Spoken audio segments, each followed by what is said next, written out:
Yo, what is going on, Guardians, and welcome back to another Destiny 2 gameplay video. Hey, in this video, you are going to hear me very raspily talk about competitive, specifically how to rank up in Season 5, the Season of the Forge.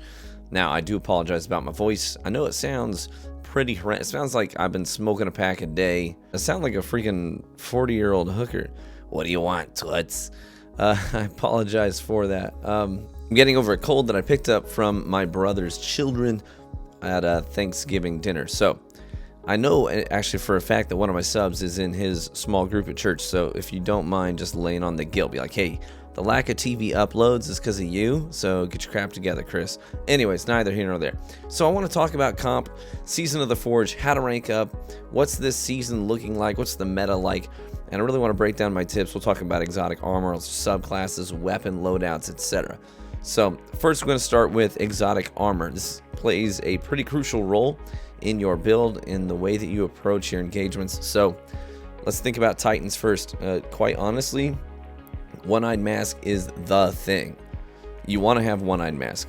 If you're going to be taking comp seriously this season, One-Eyed Mask is just, it's so much better than any other alternative. I mean, there's other good Titan exotics, but this one is, it's the cream of the crop by far. So if you really want to take comp seriously and you're a Titan main, you want One-Eyed Mask. Go hunting for that thing. Keep grinding out on your Titan. Get this thing to drop. There's several ways to farm exotics in this game. So definitely want to get your hands on one of those. Hunters have tons of options. I mean, hunters always have. You know, I hear a lot of hunters complain that they don't have good exotics. I mean, you have some of the best exotics in the game. I mean, I've been doing comp this season on my hunter, and it's a ton of fun, and I've got so many different choices in the way that I want to approach the game. A lot of guys run stompies just because comp is all about your neutral game. It really is. You are going to be spending a lot of time in your neutral game trying to outperform the other guy, you know, sliding, shotgunning, things like that, and stompies are so good for that. Or jumping and baiting doorways, stompies, again, so good for that. So that's a great choice. Dragon Shadow is another good choice.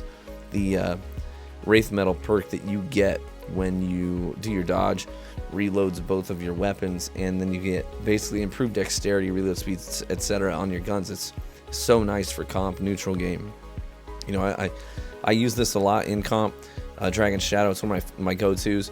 You dodge to initiate an engagement, and then you use that Wraith Metal buff basically to just out shotgun the other guy because you can pull it up faster. So that is a great option. I've also been running a lot of 6th Coyote in comp because of just the utility that you get in your engagements where you're outnumbered and you have to double dodge. It's just, I mean, it's so good. I had an instance where I was a 1v4 inside Tram at the arm point on Countdown on Vostok.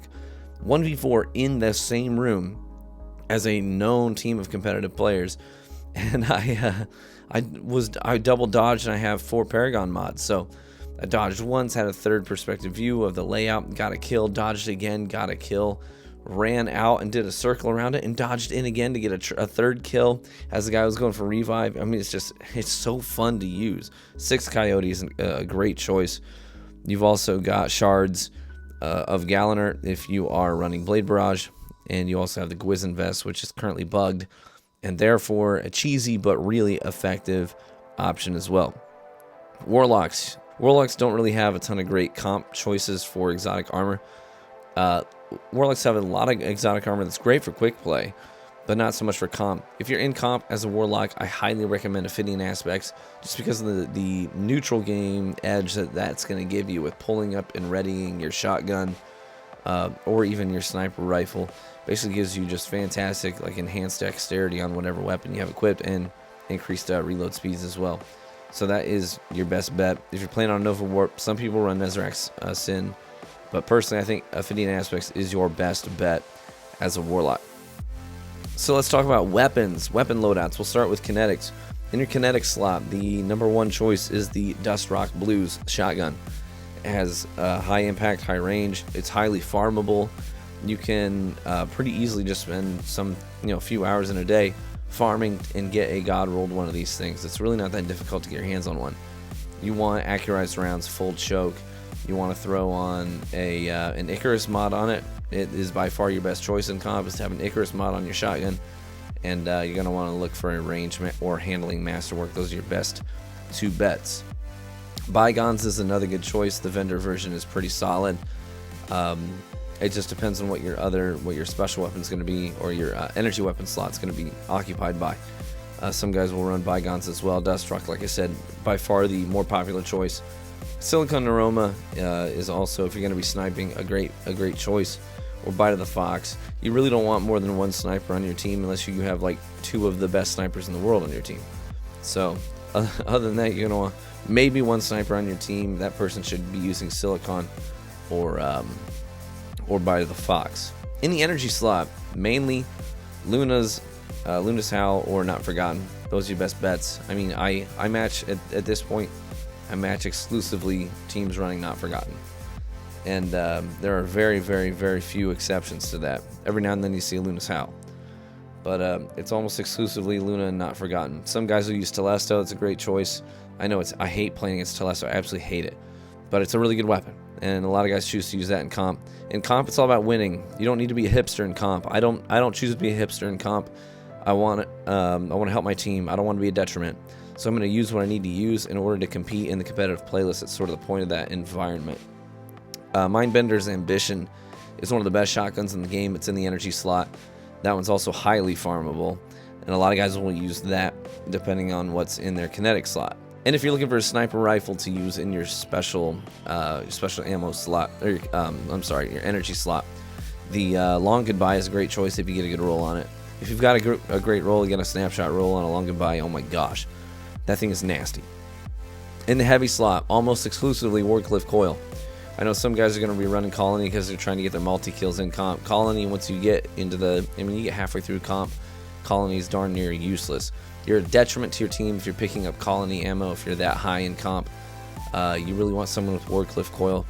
A single individual secured guaranteed kill, especially on someone mid-super, is just so much more valuable than anything Colony could potentially do. People know how to outplay Colony at that tier, that caliber of player. So you want Wardcliff Coils, 3 or 4 of them on your team. The only exception, you might want to have 1 tractor cannon for suppressing roaming supers, like Sentinel Shields and Nova Warps, and Arc Striders. If people on the other team have lots of roaming supers, it might be advantageous to have 1 person running a tractor cannon. Let's talk about subclasses. If you're a Warlock, your best bet by far is Nova Warp. Most people playing Warlock in comp are running Nova Warp. Bottom Tree Dawn Blade is also a somewhat popular choice, just because that subclass has such a good super. That super is so underrated. The ability to, the thing about that super is you can't kite it. You can kite a Nova Warp. You can escape a Nova Warp. You can get away from Nova Warp. But people can't turn their backs and run away from a Dawn Blade because the thing, it flies. It's a jet plane. You can't outrun it. They can chase someone down and say, I will guarantee I will secure this kill, maybe another one. I've seen guys get 5 kills in comp with a single use of Bottom Tree Dawn Blade. I play with Rhythm. He's on my comp team. And that's really his utility. He's so good in that super. He can secure so many kills in that super. It's a great choice. Hunters, you have a lot of options. Blade Barrage is probably the most common choice. The Blade Barrage super is just so easy to use. You just kind of turn the camera in the general direction and hit the super button and you get a kill. Great for shutting down Nova Warps and other roaming supers. Way of the Current is also a popular choice. That super is just so good, it really is. Again, for securing kills, if you are spawn trapping and communicating with your team to cut off the enemy routes out of the spawn, right? So if you're, for example, on Endless Vale and you're pushing down the middle gap, say I need 1 guy to go right and 2 guys to cover Toilet Bowl escape, I'm gonna go down the center lane. We'll pinch these guys. I'll pop my super. Then you can that super, you can do some work with it. Way of the Wraith is, after the buff, it's really good. It's really good. I can actually, in good faith, recommend that you use Way of the Wraith in comp. It is so good now. Titans, Sentinel is the most popular choice here. Talking Code of the Aggressor or Code of the Commander, both are good choices. That is by far your best choice as a Titan. Some guys can get away with using Code of the Missile for the shutdown potential and breaking through choke points that are locked down by team fire, and that can have some real utility to it. But for the most part, the Sentinel Shield Super is the best way to go as a Titan. Having good team comp is important as well. You want to diversify yourselves based on what your opponents might be using. Like I said, 3 Wardcliff Coils and 1 Tractor Cannon might be a good team comp. You don't want to be all... I see a lot of all Hunter teams. I think you are doing yourself a disservice. I think you want 3-1 or 2-2. You can get by definitely with 3 Hunters as well. Maybe 2 Blade Barrages and 1 Roaming Super like a Way of the Wraith or Way of the Current. So anyways, those are some of my tips. Best way to rank up in comp. Utilizing those things was the best strategies right now. And you know, we've got the Black Armory about to drop, and so it's going to take a while for people to get these new guns. It's going to take a while for those guns to really find their place in the current meta in Season 5. So I think for the time being, these tips, these weapons, they will stand. The meta is not going to be shaken up too much until you know, several weeks from now, when things start to really settle and we start to find out where these new weapons that came with Black Armory might fit into the new meta. So I hope you found this helpful. Best of luck to you in your comp grind. I hope that you are able to grind up all the way to Fabled and beyond, hopefully, and get whatever it is you're chasing, maybe even hit Legend, get your Unbroken title in the game. Thanks so much for watching. Appreciate all y'all. Be warm and well fed, my friends. I'll catch you in the Crucible.